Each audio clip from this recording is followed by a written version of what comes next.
Seguimos con más de Noticias Globovisión Salud. Estamos hablando sobre la viruela del mono. Nos sigue acompañando el doctor Manuel Figuera, presidente de la Sociedad Venezolana de Infectología. Doctor, yo le preguntaba sobre las manifestaciones cutáneas, esas ronchitas, pápulas que pueden aparecer.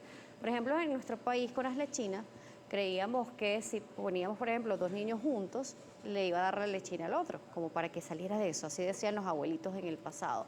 ¿Qué pasa con estas ronchitas de la viruela del mono? ¿También son así de contagiosas? Sí, realmente la varicela o las infecciones herpéticas se contagian igualmente por un contacto estrecho. Si alguien tiene herpes, por ejemplo, a nivel labial y ves a otra persona o tiene contacto boca con piel, puede contagiar a la otra persona de las lesiones. Igual pasa con la varicela. Si uno comparte eventualmente, los niños se juntan o duermen juntos, comparten sábanas o toallas, se pueden contagiar. En ese sentido, la viruela del mono tiene un contagio sobre todo con las lesiones, pero las personas cuando están en la fase previa, que es la fase eventualmente de síntomas iniciales ante la parte exantemática, que cuando aparecen las lesiones, pueden tener el virus igualmente en la saliva y contagiar a través de secreciones.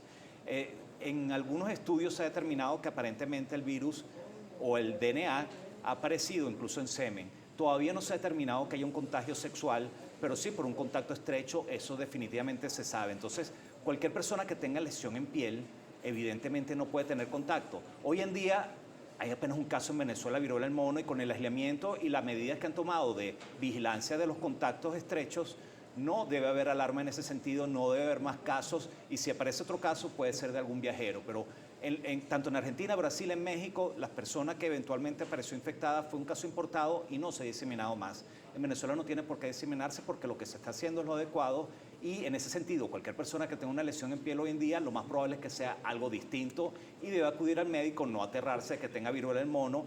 Puede ser algo contagioso porque si tiene una infección, por ejemplo un impétigo que es por una bacteria, esa bacteria, Staphylococcus aureus o Streptococcus, puede ser contagioso. Claro. O si tiene herpes puede ser contagioso. O si tiene escabiosis, que es sarna, puede ser contagioso. Entonces las lesiones en piel, por supuesto que hay que evaluarse desde el punto de vista médico con guantes. Por eso también en los hospitales debemos tener garantía de tener esos recursos mínimos para evaluar los pacientes. Sí. Por supuesto, es importante, doctor. Con respecto a los síntomas, vamos a aclarar cuáles son los síntomas que van apareciendo con esta viruela del mono.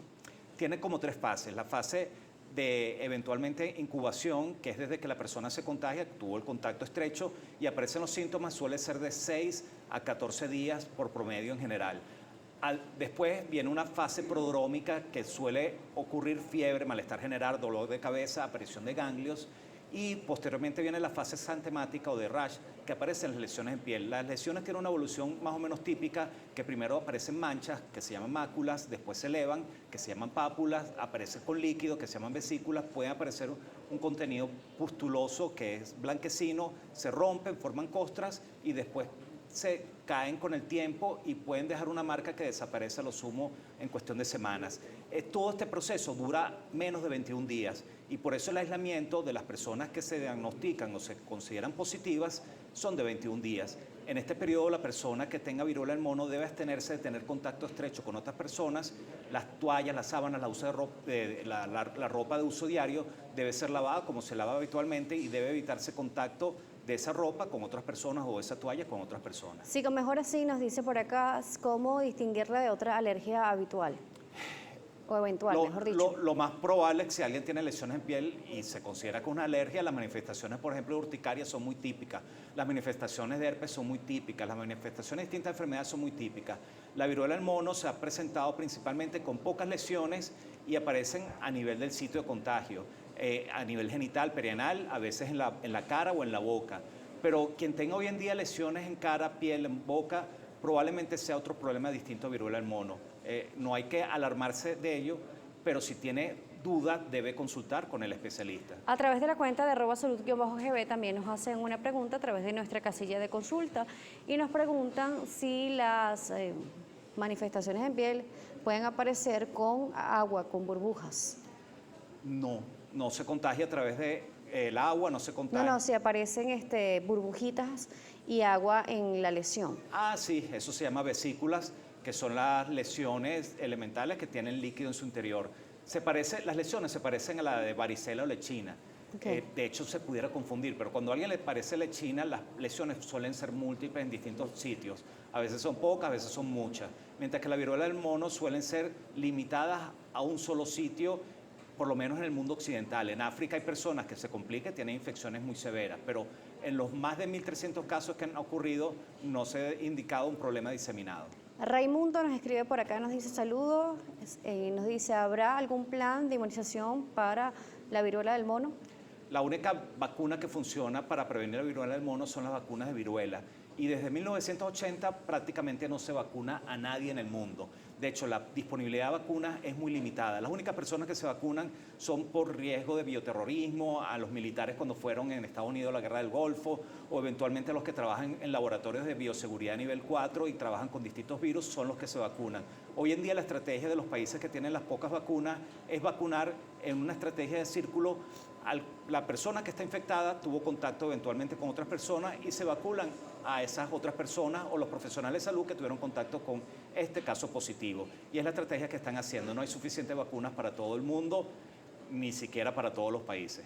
Claro, porque es una vacuna que no se realiza desde 1980, aproximadamente. Se fabrica de una manera muy limitada y hay dos tipos de vacunas. Pero no es masiva como otros tipos de vacunas. No es masiva, no se fabrica porque viruela dejó de ser un problema desde 1980. Claro, yo le preguntaba al principio de por qué no levantar alarma, porque muchas personas en este momento están asustadas o se generan expectativas que puede parecerse a lo que pasó con COVID-19, que al principio se subestimaba un poco y terminó encerrándonos a todos durante un tiempo. Pero es muy distinto, porque COVID-19 los primeros casos se identificaron el 31 de diciembre del 2019 y ya para el 20 de enero Wuhan estaba cerrado. Una ciudad que son más de 20 millones de habitantes ya estaba cerrada en menos de 20 días. La circunstancia es totalmente distinta. Ha pasado un mes y apenas se tienen 1.300 casos en más de 31 países. Hay países tan grandes como Brasil que solo tienen un caso, o tan grandes como Argentina que tienen 2 casos. Y esos casos se originaron por viajeros, o sea que son casos importados. Claro. Y localmente no se ha diseminado. Entonces,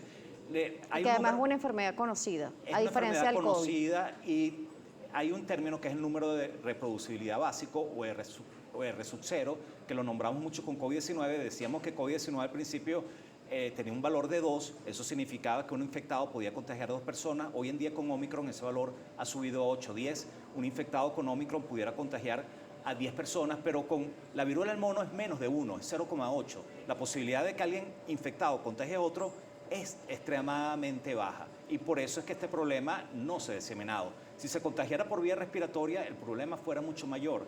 Y al final, los casos que se han reportado, por lo menos en Estados Unidos, que tienen un mayor seguimiento y apertura de los datos, han sido personas que han sido por contacto estrecho, piel con piel.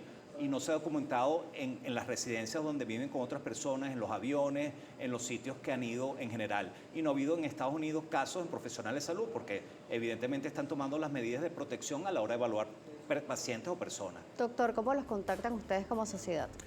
Nos pueden conseguir por @sbinfectología y les digo que la semana que viene, el 22 de junio, tenemos un foro de la comunidad. Van a ser nuestras jornadas nacionales de infectología y vamos a hacerla en Caracas, presencial, del 23 al 25, con medidas de bioseguridad, pero tenemos un foro de la comunidad y por @sbinfectología pueden tener información de cómo acceder a este foro de la comunidad totalmente gratuito y vamos a hablar de diversos problemas infecciosos de interés. Y por @Manuel Figuera. Y por @Manuel Enrique Figuera, por Instagram igualmente les puedo dar información o cualquier duda por mensaje directo les puedo aclarar. Gracias por acompañarnos. Gracias, Daniela. Doctor Manuel Figuera nos estuvo acompañando, presidente de la Sociedad Venezolana de Infectología. Estuvimos aclarando algunas dudas sobre la viruela del mono. Recuerde las cuentas, @salud_gb, @DanielaJSalas, la cuenta de la casa, @Globovisión.